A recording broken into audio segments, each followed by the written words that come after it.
തോം പോയി കഷ്ടമുണ്ട്. ഇങ്ങനെ ചെയ്യരുത്, മഹാഭാവമുണ്ട്. അവൻ്റെ സന്തതിക്ക് പോലും ഗുണം പിടിക്കത്തില്ല. ഏതവനായാലും അതിന് വയ്യാത്ത ഒരു മനുഷ്യനാണ്. ഈ തരത്തിൽ ചെയ്ത കൊള്ളാമോ? 2 പെമ്പിള്ളാരെയും കൊണ്ട് ജീവിക്കേണ്ടത് അതിന് കൂലിപ്പണി ചെയ്യാൻ വയ്യ. ഏതോ സാമൂഹ്യ ദ്രോഹികൾ ഈ കട ഇല്ലാതാക്കി കത്തിച്ച് കളഞ്ഞില്ലേ ചേട്ടാ?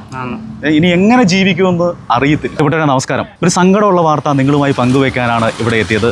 ഈ സ്ഥലം എന്ന് പറഞ്ഞാൽ പത്തനാപുരം തലവൂർ കുര എന്ന് പറഞ്ഞ സ്ഥലമാണ്. കുര സ്കൂളിന് സമീപം നമുക്കെല്ലാവർക്കും അറിയാം. ഇതുവഴി സഞ്ചരിച്ചവർക്കെല്ലാം അറിയാം. ഈ ഒരു ഭാഗത്ത് ഒരു മാടക്കട ഉണ്ടായിരുന്നു. അത് ഈ ചേട്ടൻ്റെ ഒരു റെജി എന്നാണല്ലേ? റെജി ചേട്ടന് വയ്യാത്തയാണ്. ഏക വരുമാന മാർഗം എന്ന് പറഞ്ഞാൽ ഈ ഒരു കടയാണ്. ഈ കടയിൽ നിന്ന് കിട്ടുന്ന തുച്ഛമായ വരുമാനം കൊണ്ടാണ് ജീവിക്കുന്നത്. സങ്കടം എന്ന് പറയട്ടെ, കഴിഞ്ഞ രാത്രിയിൽ ഏതോ സാമൂഹ്യ ദ്രോഹികൾ ഈ കട ഇല്ലാതാക്കി കത്തിച്ച് കളഞ്ഞില്ലേ ചേട്ടാ? ഇനി എങ്ങനെ ജീവിക്കുമെന്ന് അറിയത്തില്ല. ഒന്ന് ആലോചിച്ച് നോക്കുക. ആരെയും ബുദ്ധിമുട്ടിക്കാതെ, ഒരു മനുഷ്യൻ പോലും ശത്രുക്കളില്ല. ആരാണ് ഈ ദ്രോഹം ചെയ്തത് ഈ മനുഷ്യനോട്? എന്ത് പറയണമെന്ന് അറിയാത്ത അവസ്ഥ. ചേട്ടാ, നമുക്ക് ശത്രുക്കൾ ആരുമില്ല. എനിക്ക് ശത്രുക്കളായിട്ട് ഞാൻ അങ്ങനെ ആരെയും കണ്ടിട്ടില്ല. കാരണം വരുന്നവരെ ഞാൻ ഒന്നുപോലാണ് കാണുന്നത്. കാരണം പലരാണ് വരുന്നത്.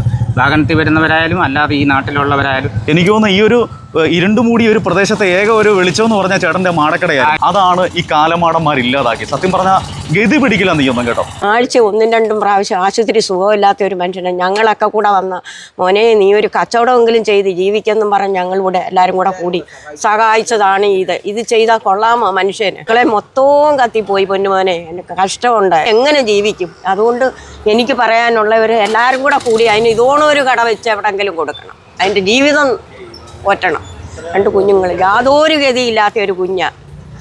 നമുക്ക് വ്യക്തിപരമായിട്ട് ആരുമായിട്ടും പ്രശ്നങ്ങളില്ല. എങ്കിലും ഇതിപ്പം ഒരാൾ ചെയ്യാതെ ഇത് സംഭവിക്കും. ഇത് തന്നെ ഇത് കത്താനൊരു മാർഗ്ഗമില്ല. കാരണം കറണ്ട് ഇല്ല, മറ്റു കാര്യങ്ങളില്ല. തീയെല്ലാം അണച്ച് ഇതെല്ലാം ഒക്കെ ആക്കിയിട്ടാണ് ഞാൻ പോകുന്നത്. ഇവിടുത്തെ ഒരു ഏറ്റവും പാമ്പടിച്ച് വയ്യാത്തൊരു പയ്യനാണ്. അവൻ്റെ ഉപജീവന മാർഗ്ഗമായിരുന്നു ഈ കട.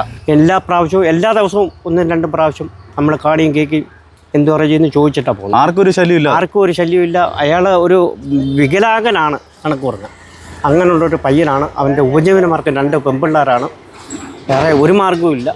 ഇത് നോക്ക്, ഇതെല്ലാം പോയി. എല്ലാം പോയി. അവനെയും കൂടി ഇതിനകത്തിട്ട് കത്തിക്കുന്നതായിരുന്നു യഥാർത്ഥത്തിൽ നല്ലതെന്നാണ് എനിക്ക് പറയാനുള്ളത്. ഇനി അവൻ്റെ ജീവിതം വഴിമുട്ടി. എങ്ങനെ ജീവിക്കും അവൻ? അവിടെ